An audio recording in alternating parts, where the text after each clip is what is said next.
શરૂઆતની પ્રેક્ટિસમાં સામાન્ય ભાવે બધા પેકિંગ અને શુદ્ધાત્મા સમજતા સમજતા આગળ વધીએ છીએ. જેને એડવાન્સ કોર્સમાં જવું હોય ત્યારે એક્ઝેક્ટ રહેવું કે આ વિચાર આવે ત્યારે પોતે જોનારો, પાણી બોલાય ત્યારે જોનારો, વર્તન થાય તેનો જ્ઞાતા દ્રષ્ટા, બુદ્ધિ ચિત્ત અહંકારનો જ્ઞાતા દ્રષ્ટા.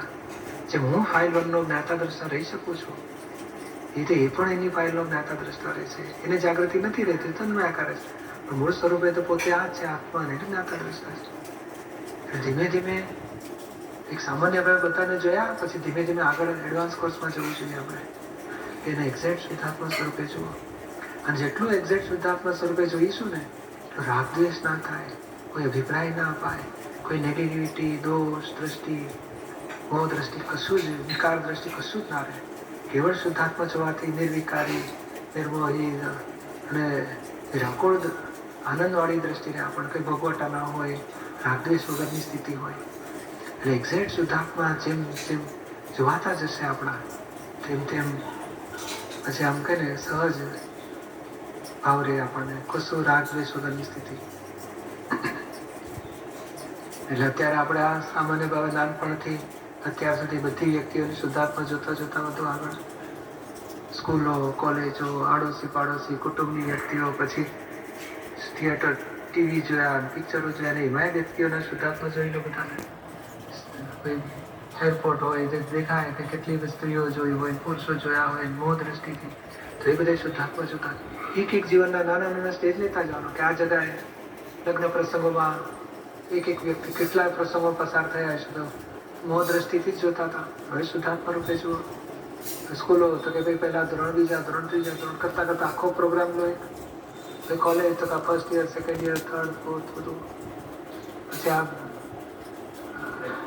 પેલા અહીંયા મુંબઈ રહેતા હતા, પછી અમદાવાદ રહેવા આવ્યા, તો ત્યાં આજુબાજુ કોણ કોણ ભેગા થયા શુદ્ધાત્મા, પછી આ જગ્યાએ ત્યાં કોણ કોણ ભેગા થયા એના શુદ્ધાત્મા.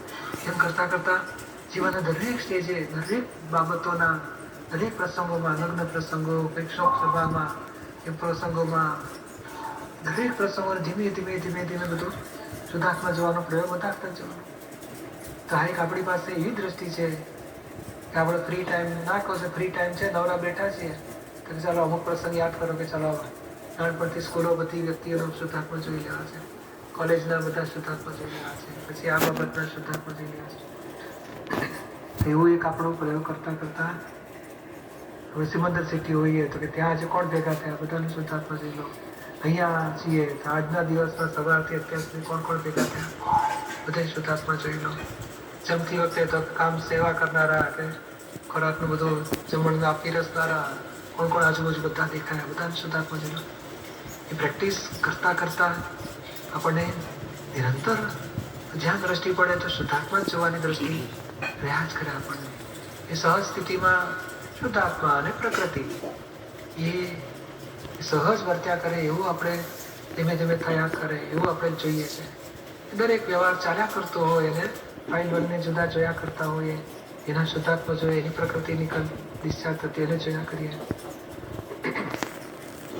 એટલે એવું આપણે આગળનો પ્રયોગ એ છે કે સહજ સુધી પહોંચીએ ત્યાં સુધી આવી પ્રેક્ટિસ કરતા કરતા વધીએ આપણે. આવી સામાયિકો ખાસ કરવી જોઈએ. રોજ એક 5-10 મિનિટે કાઢીએ ને, આખા દિવસમાં કોણ ભેગું થયું બધાને શુદ્ધાત્મા જોઈ લો. એ પ્રેક્ટિસ પછી વધતી જાય આપણી.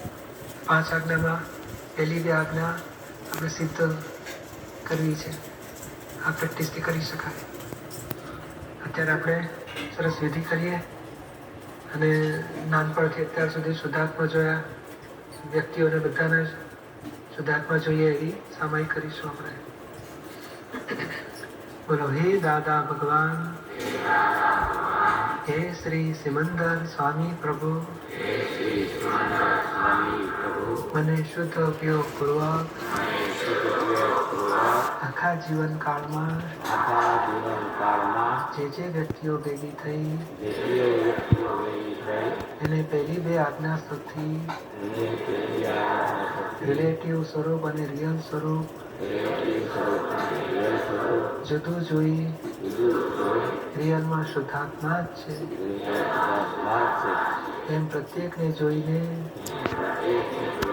સમાય કરવાની શક્તિ આપો. હું મન, વચન, કાયા સર્વ માયા ભાવ કર્મ દ્રવ્ય કર્મ નો કર્મ હે દાદા ભગવાન આપના સુચરણોમાં સમર્પણ કરું છું. When I do something wrong, my parents react very quickly and do not give me enough time for me